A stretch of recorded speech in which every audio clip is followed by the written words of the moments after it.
Hello everyone, a very good morning to all of you students.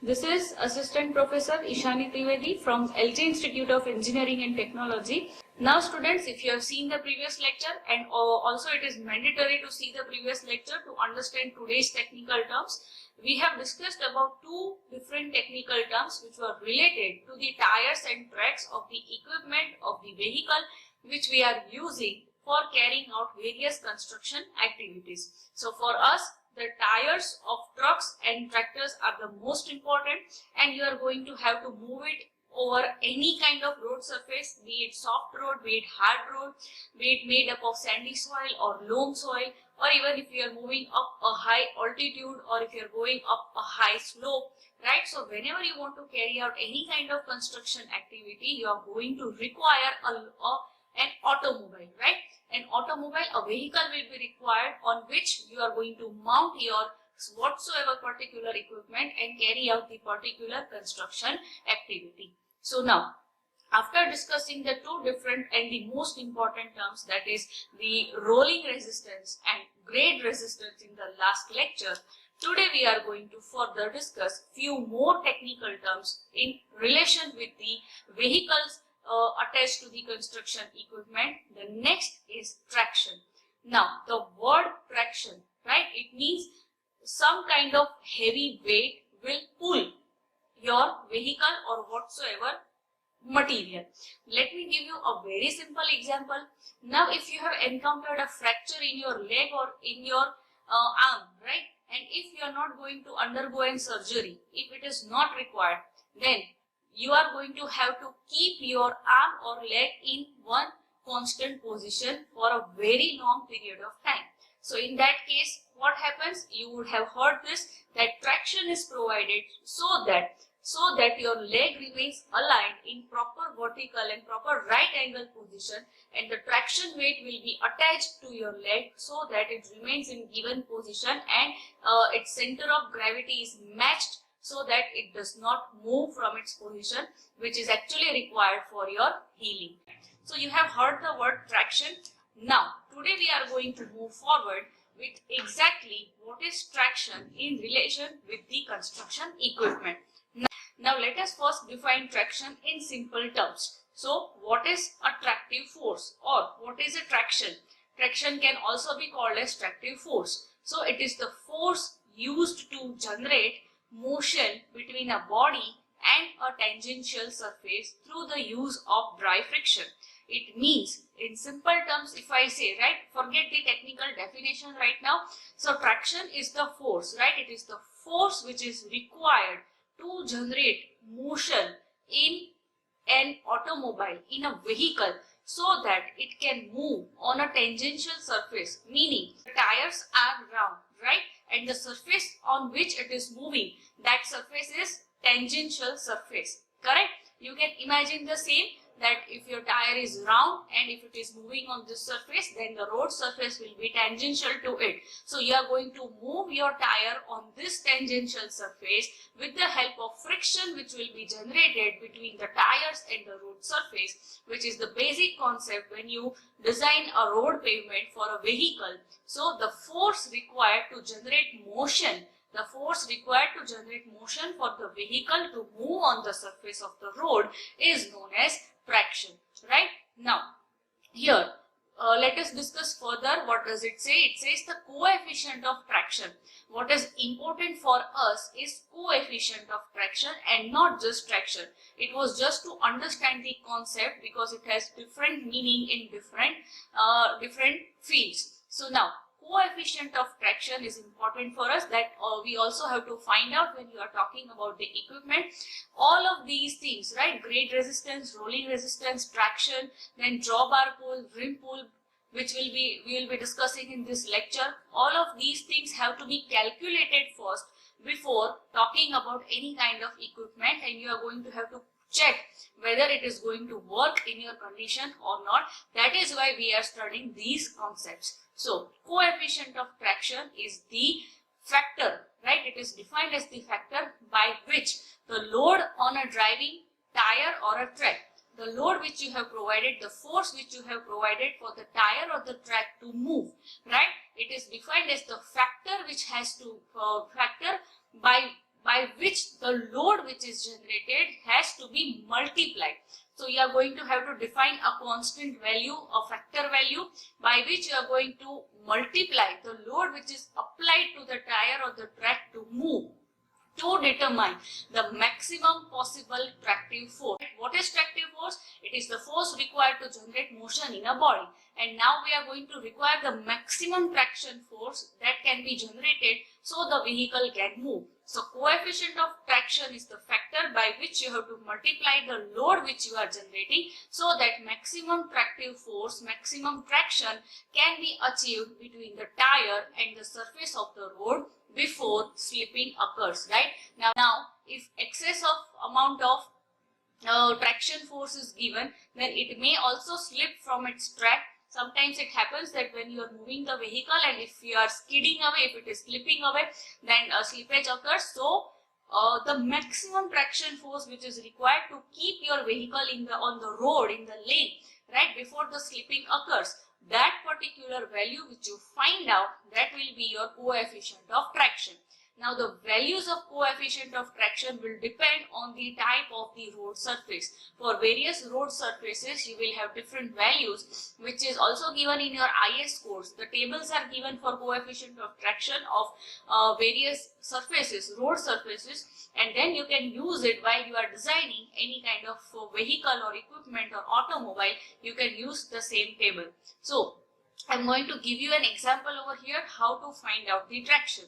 So if the total pressure, right, you will be having certain values which will be given to you when you are purchasing the vehicle or when you are designing the vehicle. So we have, if the total pressure between the tires and the road surface is 800 Newton. The pressure which is generated is 800 Newton on the road, and in testing the tires for slippage, right, we have to always check the equipment, we have to always check the vehicle for slipping. So we don't have to go up to that stage. So we are going to calculate up to the slippage. Further than that it will be useless. So till slippage occurs, by applying a driving force to the wheels, it is found that the slippage will occur when the force becomes 500 Newton. The definition itself says that the maximum traction force has to be determined until the you will get coefficient of traction by, in simple terms, dividing the total pressure at which the slippage occurs divided by the total pressure which is exerted by the tire or the tracks. So here it is going to give you 500 divided by 800 equal to 0.625. That is your coefficient of traction. Larger the coefficient of traction, larger will be the force, maximum will be the force which can be generated in the vehicle or in the automobile.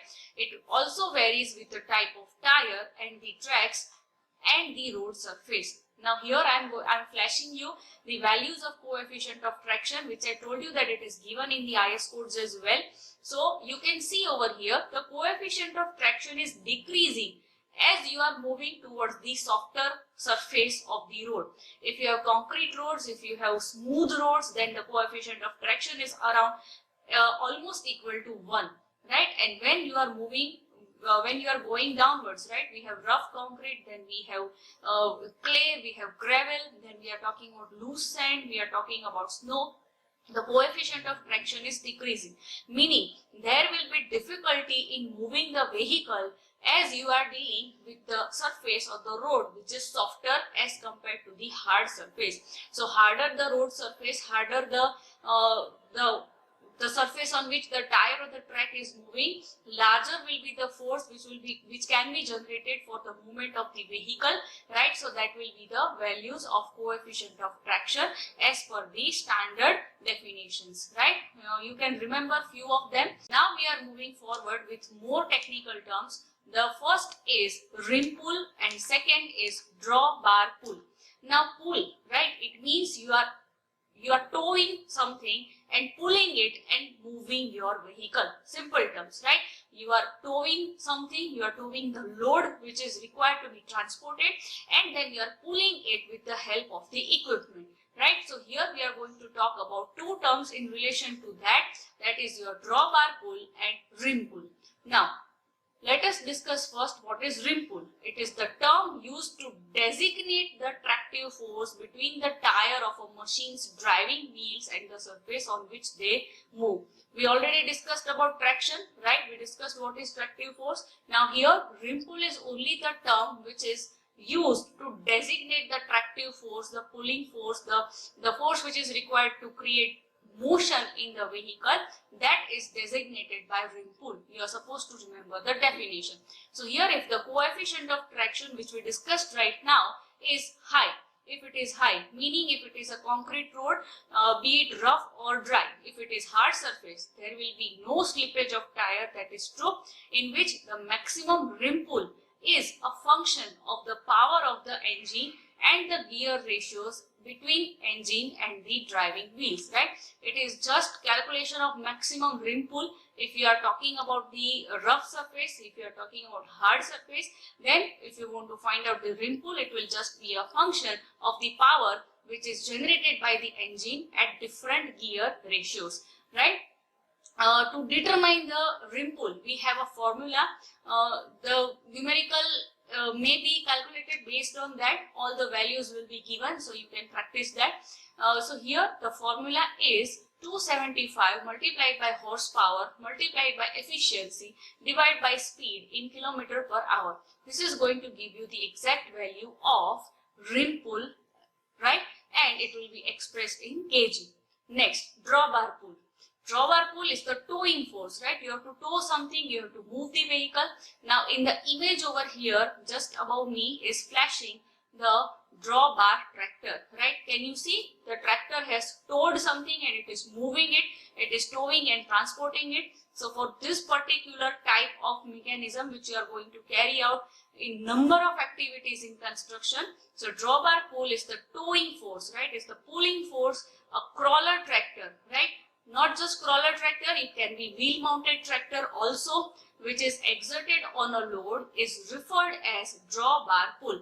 The force which you are going to apply, that force which is required, that is your drawbar pull, expressed in kg again. So these are the basic definitions with which you have to remember. It depends on different speeds of the gear, that is obviously higher the gear, higher will be the speed and higher will be the efficiency.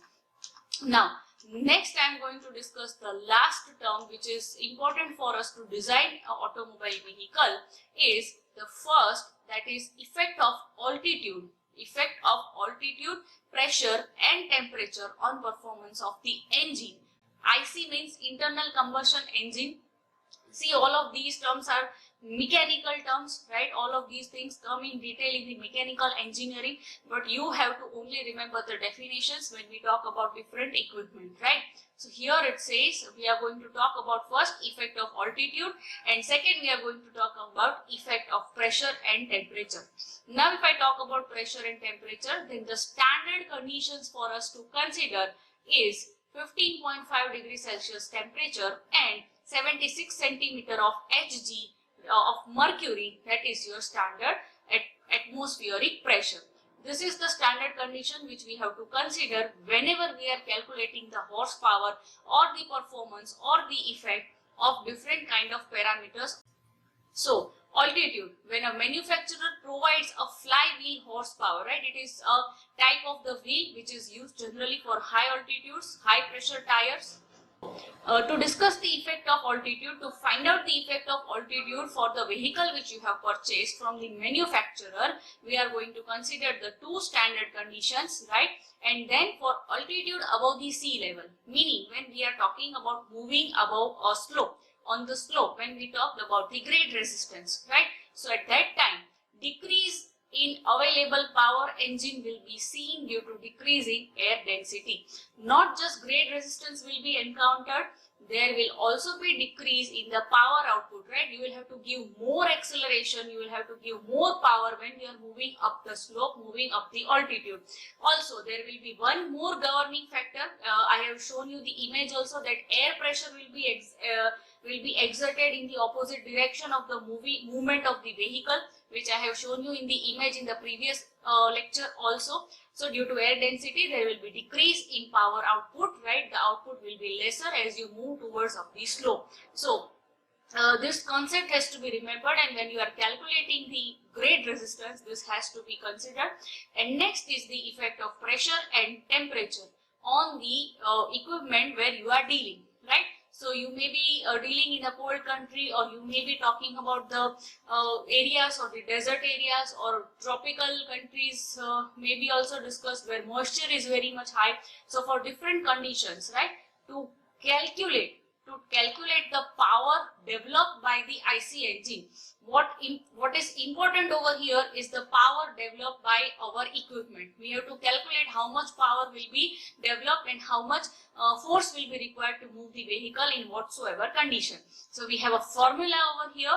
We have HE equal to H0 multiplied by PS upon P0, right, under root of T0 upon Ts. Now, all of these values represent different things. HE will be the corrected horsepower for standard condition. As I told you that we are going to consider standard conditions as 15.5 degrees Celsius temperature and 76 centimeter of mercury, that is standard barometric pressure, right? So you are going to have to find out the corrected values, because in standard conditions the given values for the given equipment may not be valid, so you will have to give some kind of correction.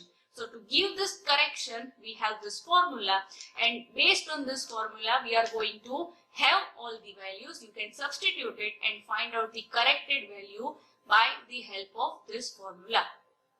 So PS is the standard pressure, which will be 76 centimeter. PO will be observed barometric pressure, which will be given to you. T0 is absolute observed temperature. Ts is absolute temperature for standard condition, that is 15.5 degrees Celsius. Based on all these parameters, you can calculate a numerical. All the values will be given. The standard values have to be assumed. So students, here we are completing all the technical standard terms related to the design of mechanical equipment. You are supposed to remember at least the definitions when we talk about the various equipment in detail. Okay students,